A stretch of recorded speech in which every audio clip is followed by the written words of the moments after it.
پھر اچانک عورت نے کہا بھائی ذرا رکیے۔ سلیم نے فوراً بریک لگائی۔ عورت نے رکشے سے باہر دیکھا، پھر بولی یہ وہ جگہ نہیں ہے۔ سلیم نے کہا لیکن آپ نے یہی راستہ بتایا تھا۔ عورت نے چند لمحے اسے دیکھا اور پھر بولی مجھے یاد نہیں آ رہا۔ سلیم نے سوچا شاید وہ پریشان ہے۔ اس نے پوچھا آپ چاہیں تو میں واپس لے چلتا ہوں۔ عورت نے فوراً کہا نہیں آگے چلیے۔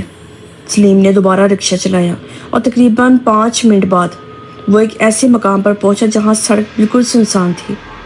عورت نے اچانک کہا بس یہاں روک دیں۔ سلیم نے رکشہ روک دیا۔ عورت نیچے اتری۔ سلیم نے کرایہ پوچھا۔ عورت نے پرس کھولا اور ایک نوٹ اس کی طرف بڑھا دیا۔ سلیم نے پیسے لیے۔ عورت نے جانے سے پہلے صرف ایک جملہ کہا اگر کل رات بھی آپ یہاں سے گزریں تو رکنا مت۔ سلیم نے حیران سے پوچھا کیوں؟ عورت نے کوئی جواب نہیں دیا۔ وہ سڑک کے کنارے کھڑی رہی اور سلیم نے رکشہ آگے بڑھا دیا۔ لیکن تقریباً 100 میٹر آگے جانے کے بعد سلیم کو اچانک خیال آیا کہ اس عورت نے کرایہ تو دیا تھا مگر اس نے یہ نہیں بتایا تھا کہ وہ کس گھر جا رہی ہے۔ سلیم نے رکشہ روکا، پیچھے دیکھا، سڑک خالی تھی، وہاں عورت نہیں تھی۔ سلیم نے سوچا شاید وہ کسی گلی میں چلی گئی ہو۔ وہ واپس جانے لگا لیکن اس وقت اس کے موبائل پر ایک کال آئی۔ نامعلوم نمبر تھا۔ سلیم نے کال اٹھائی۔ دوسری طرف کچھ سیکنڈ تک خاموشی رہی، پھر ایک عورت کی آواز آئی آپ نے اسے کہاں اتارا؟ سلیم کے ہاتھ سے موبائل تقریباً چھوٹ گیا کیونکہ آواز بالکل اس عورت جیسی تھی جو ابھی چند منٹ پہلے اس کے رکشے میں بیٹھی ہوئی تھی۔ سلیم نے گھبرا کر پوچھا آپ کون ہیں؟ دوسری طرف سے جواب آیا میں اس کی بہن ہوں۔ سلیم نے کہا آپ کی بہن ابھی میرے رکشے میں تھی۔ چند سیکنڈ خاموشی رہی، پھر اس عورت نے ایسی بات کہی جس نے سلیم کے قدموں تلے سے زمین نکال دی۔ میری بہن کو مرے ہوئے 3 سال ہو چکے ہیں۔ سلیم کے ہاتھ میں موبائل تھا لیکن وہ کچھ بول نہیں پا رہا تھا۔ دوسری طرف موجود عورت بھی خاموش تھی۔ آخر سلیم نے بامشکل پوچھا آپ مذاق تو نہیں کر رہی؟ عورت نے فوراً جواب دیا کاش میں مذاق کر رہی ہوتی۔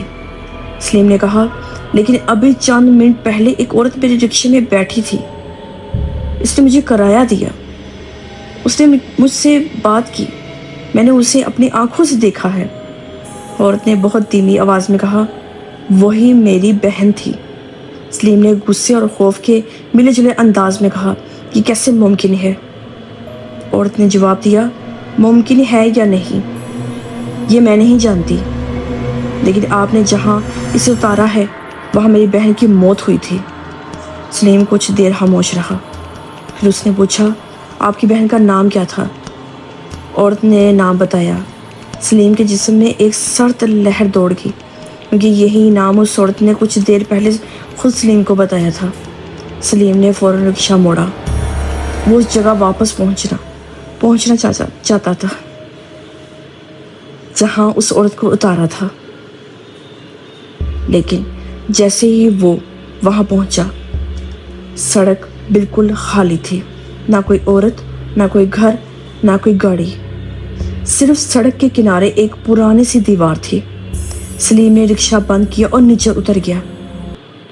وہ اس جگہ کھڑا ہو کر ادھر ادھر دیکھنے لگا جہاں کچھ دیر پہلے عورت موجود تھی۔ پھر اس کی نظر زمین پر پڑی، وہاں ایک چھوٹا سا پرس پڑا تھا۔ سلیم نے اسے اٹھایا۔ پرس وہی تھا جو اس عورت کے ہاتھ میں تھا۔ سلیم کا دل تیزی سے دھڑکنے لگا۔ اس نے پرس کھولا، اندر کچھ پیسے تھے، ایک پرانی تصویر اور ایک شناختی کارڈ۔ تصویر میں وہی عورت تھی۔ سلیم نے تصویر کو دیکھا، پھر اپنے موبائل کی اسکرین دیکھی۔ اس نے فوراً اس نمبر پر کال کی جس سے پہلے اس عورت نے بات کی تھی۔ فون بند تھا۔ سلیم نے پولیس کو اطلاع دینے کا فیصلہ کیا، لیکن پولیس کو فون کرنے سے پہلے ہی اس کے موبائل پر ایک اور کال آ گئی، وہی نامعلوم نمبر۔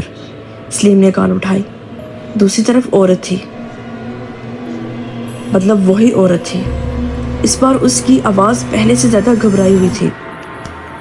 آپ ابھی وہاں سے چلے جائیں۔ سلیم نے پوچھا کیوں؟